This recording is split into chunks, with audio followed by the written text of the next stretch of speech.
Hello everyone and welcome back to my channel. My name is Renee. If you're new, hello, welcome. Today's video is going to be a spring reading list. This one is a little bit overdue.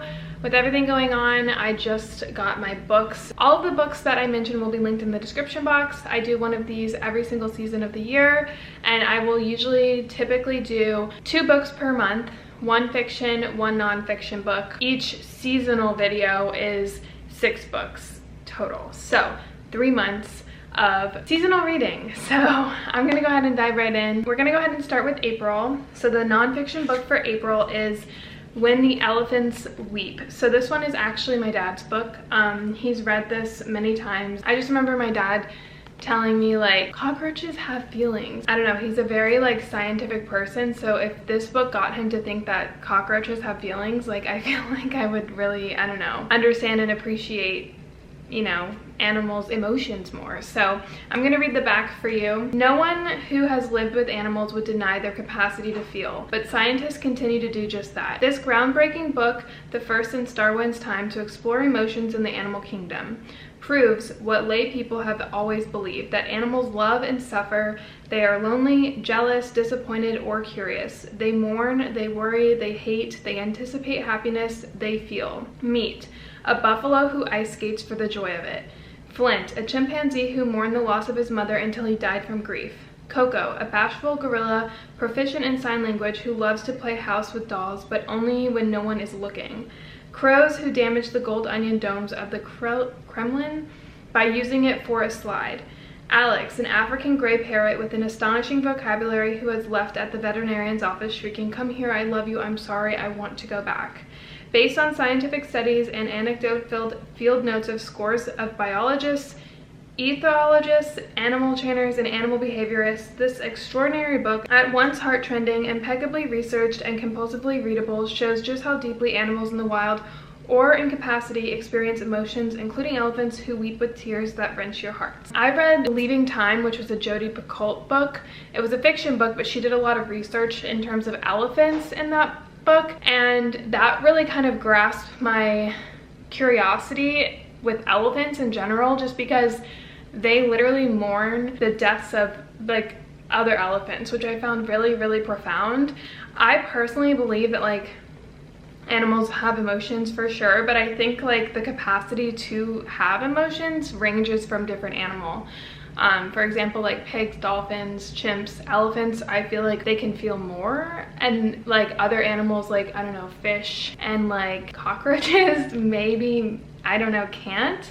So it'll be interesting to read. I actually already started this and so far it's pretty good. It's a really scientifically interesting book. So that's my dad's book. I felt the need to read that for him. So for April's fiction book, I picked up All the Bright Places. So this one is actually a Netflix film that I saw the trailer of, and it has Elle Fanning in it, which I am a huge fan of Elle Fanning. If you guys watch the trailer, I feel like it'll make you really, really want to read the book. It reminds me of like The Notebook style. Like I feel like I'm really gonna fall in love with it. Or like The Fault in Our Stars.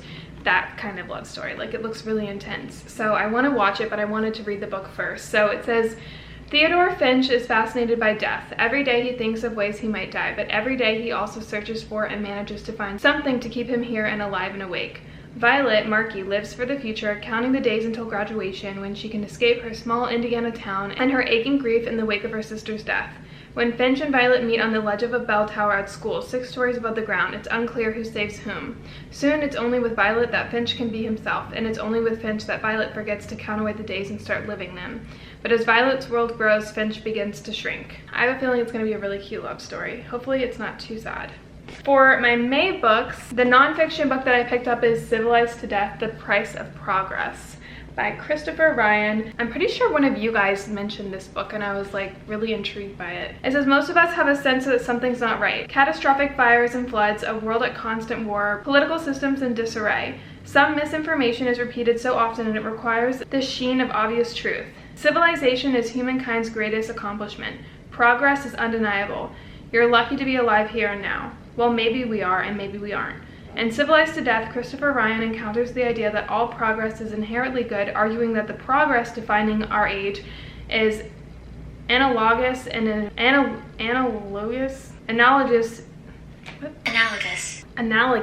comparable to. Prehistoric life, of course, was not without serious threats and disadvantages. Many babies died in infancy. A broken bone, infected wound, snakebite, or difficult pregnancy could be disastrous. But ultimately, Ryan asks, were these pre-civilized dangers really much worse than modern scourges such as car accidents, social isolation, worsening natural disasters, and rising deaths by cancer, suicide, and cardiovascular disease? The lives of our foregoing forebears, it turns out, were far from nasty, brutish, and short, despite what we've been led to believe. On the contrary, today's enlightened societies have much more to learn from our primitive ancestors.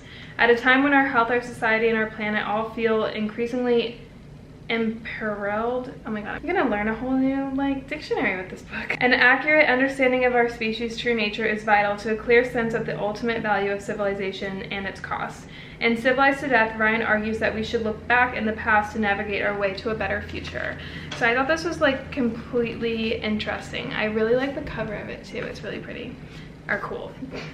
Artistic. As for my fiction book for May, I picked up The Woman in the Window. Again, this is a movie trailer that I watched with, oh my god, I'll pop her name here, but I love her. And again, if you watch the trailer, it's gonna make you want to watch the movie. This has actually been on my list for a while now. I didn't know that it was going to be a movie, so when I saw it, I was like, ooh, that looks so good. I'm pretty sure it's out now, but I don't know. It isn't paranoia if it's really happening, ... Anna Fox lives alone, a recluse in her New York City home, unable to venture outside. Oh my gosh, these books are I bought these books before this whole virus spread. Wow, that's interesting. She spends her days drinking wine, maybe too much, watching old movies, recalling happier times, and spying on her neighbors. Then the Russells move into the house across the way. A father, a mother, their teenage son. The perfect family. But when Anna, gazing out her window one night, sees something she shouldn't, her world begins to crumble and its shocking secrets are laid bare. Was it real? Was it imagined? Who is in danger? Who is in control? In this diabolically gripping thriller, no one and nothing is what it seems. So what I got from the trailer was someone had died or something, or someone murdered someone, and then this girl calls, and then they said the person never existed or something like that. So she believes herself, but then she starts to doubt herself. Is it paranoia? Did it truly happen? It just looks like a twisty turny kind of story, and you guys know I love that. So that's my fiction.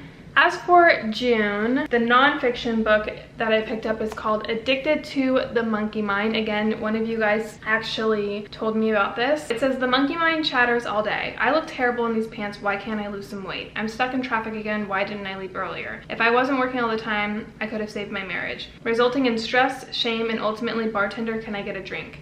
Free yourself from the negative mindset that overwhelms you.